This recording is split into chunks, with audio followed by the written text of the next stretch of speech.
Hi everyone, today we're going to talk about solving one-step and two-step equations by applying the inverse operations while balancing.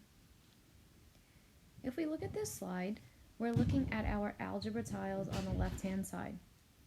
The green tile stands for a variable x, the yellow tile stands for a positive constant, and the red tile stands for a negative constant. If I have one yellow chip, which chip would I add to make this 0? So we see how in this image we're adding a negative chip. This represents a positive 1 and a negative 1, which combine to give us 0. This is what we call a 0 pair. So every time I have a red chip and a yellow chip, they will cancel each other out. If I have 4 yellow chips, how many red chips would I need to cancel out the 4 yellow? Well, for every 1 yellow chip, we need to add a red chip. Therefore, I need 4 red chips. Okay, and if I look, these two will cancel out, these will cancel out, these will cancel out, and so will these, and I would be left with 0. How can you use algebra tiles to solve the following problem? First, I'm going to look at x plus 3 is equal to 8. So if I was representing these with my algebra tiles, I would have on the left-hand side 1x, which is 1 green tile, and 3 yellow tiles to represent the positive 3. I have my equal sign in the middle, which separates my equation. And then to represent a positive 8, I would have 8 yellow tiles. Now the goal of any equation is to isolate the variable, which means we want the variable by itself.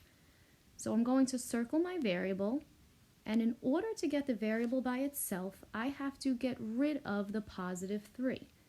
How am I going to get rid of 3 yellow tiles? Well, I can add 3 red tiles to cancel them out.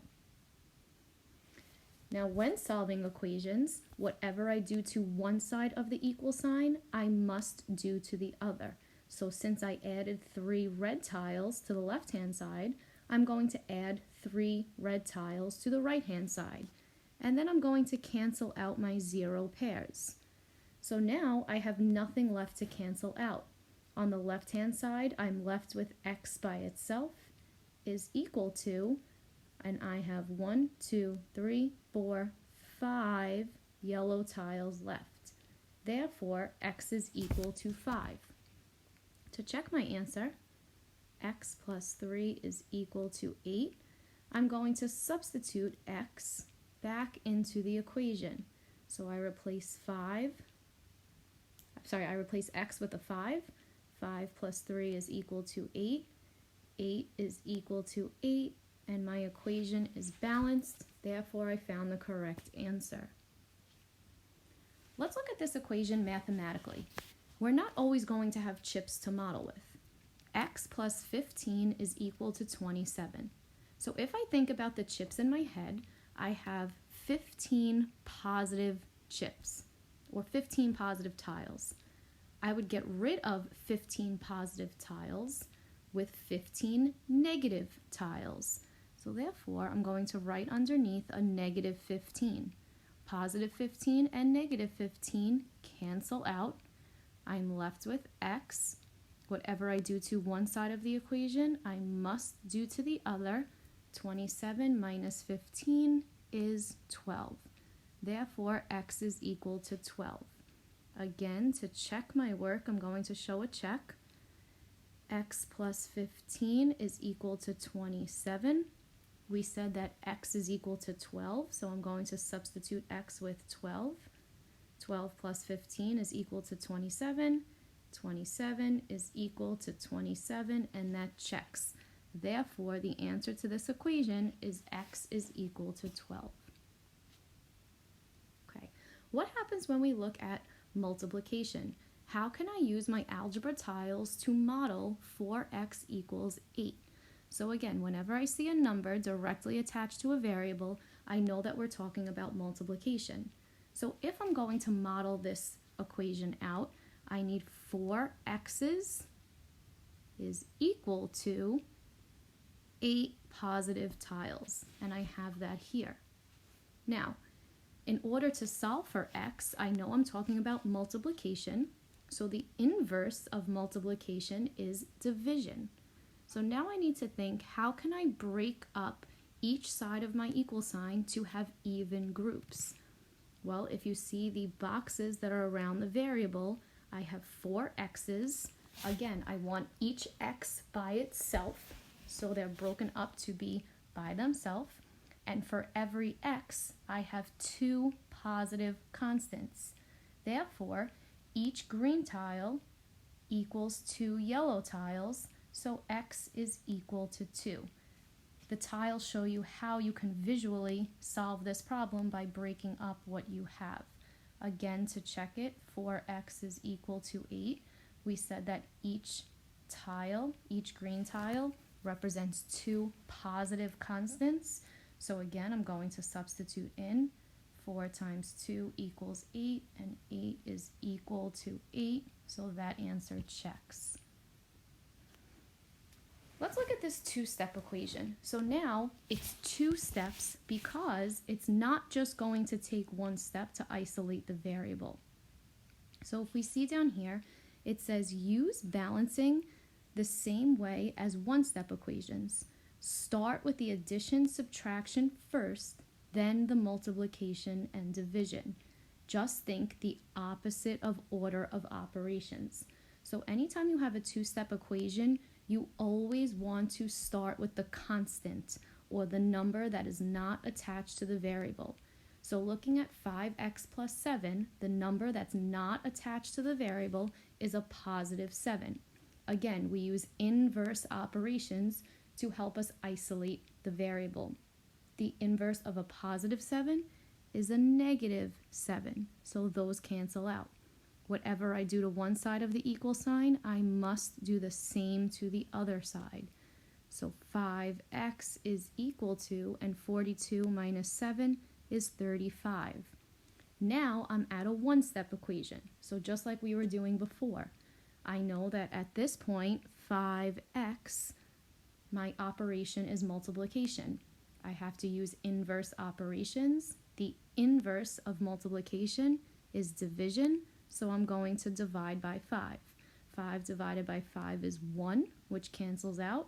I'm left with x.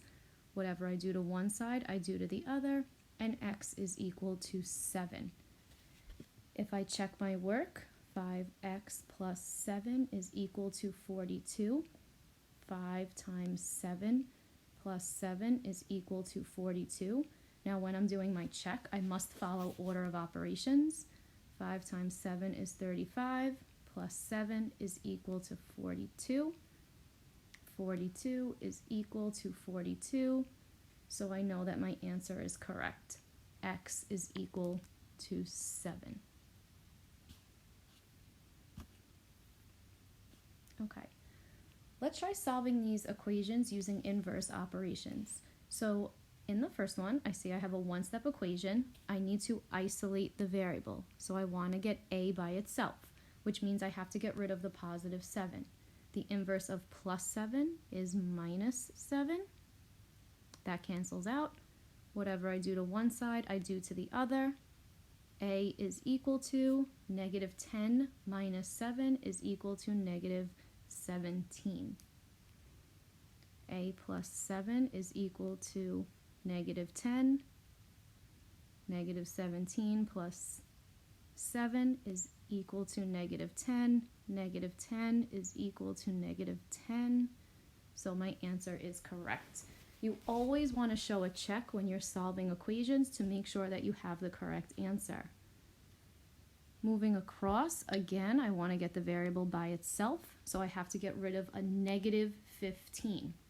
The inverse of a negative 15 or a minus 15 is a plus 15. Those cancel out. I'm left with x is equal to, whatever I do to one side, I must do to the other. X is equal to 35. If I check my work, x minus 15 equals 20. 35 minus 15 equals 20.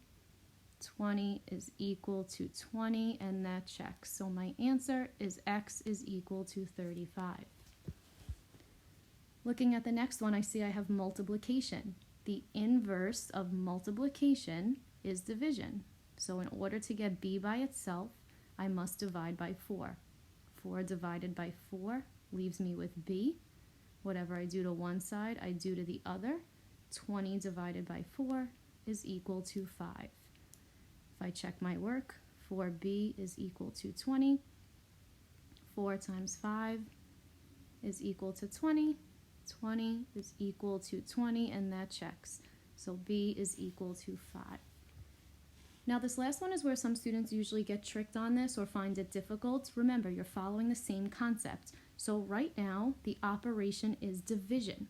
What is the inverse operation of division? Multiplication. So I'm going to multiply by 3 over 1. I see that if I cross simplify or cross cancel, those would cancel out with each other. So I am left with y. Whatever I do to one side, I must do to the other. 9 times 3 is 27. If I check, y over 3 is equal to 27. Sorry, y over 3 is equal to 9. 27 is what I'm plugging in. And 9 is equal to 9. So y is equal to 27 is correct.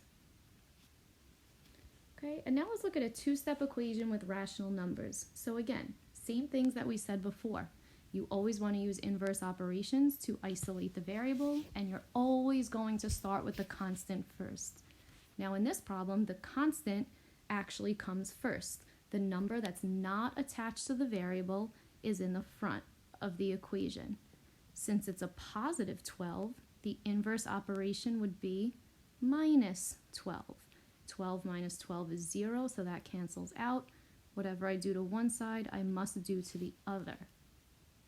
Negative 3/5 p is equal to negative 14. Now I have negative 3/5 times p. So the inverse operation is divide by negative 3/5. Those cancel out. Whatever I do to one side, I do to the other. I'm left with p is equal to, a negative divided by a negative is a positive number, and I get positive 23 1/3. Now again, to check your equation, all you do is go back and substitute in for p, and you're going to solve your equation. So we can put this directly into the calculator, and when you do, you'll see that 23 1/3. You'll see that when you plug that in, you're left with negative 2 is equal to negative 2, and that is your final answer for this equation. Okay, p is equal to 23 1/3, right? We see that it checks, so you know that your answer, or p, has to be equal to 23 1/3.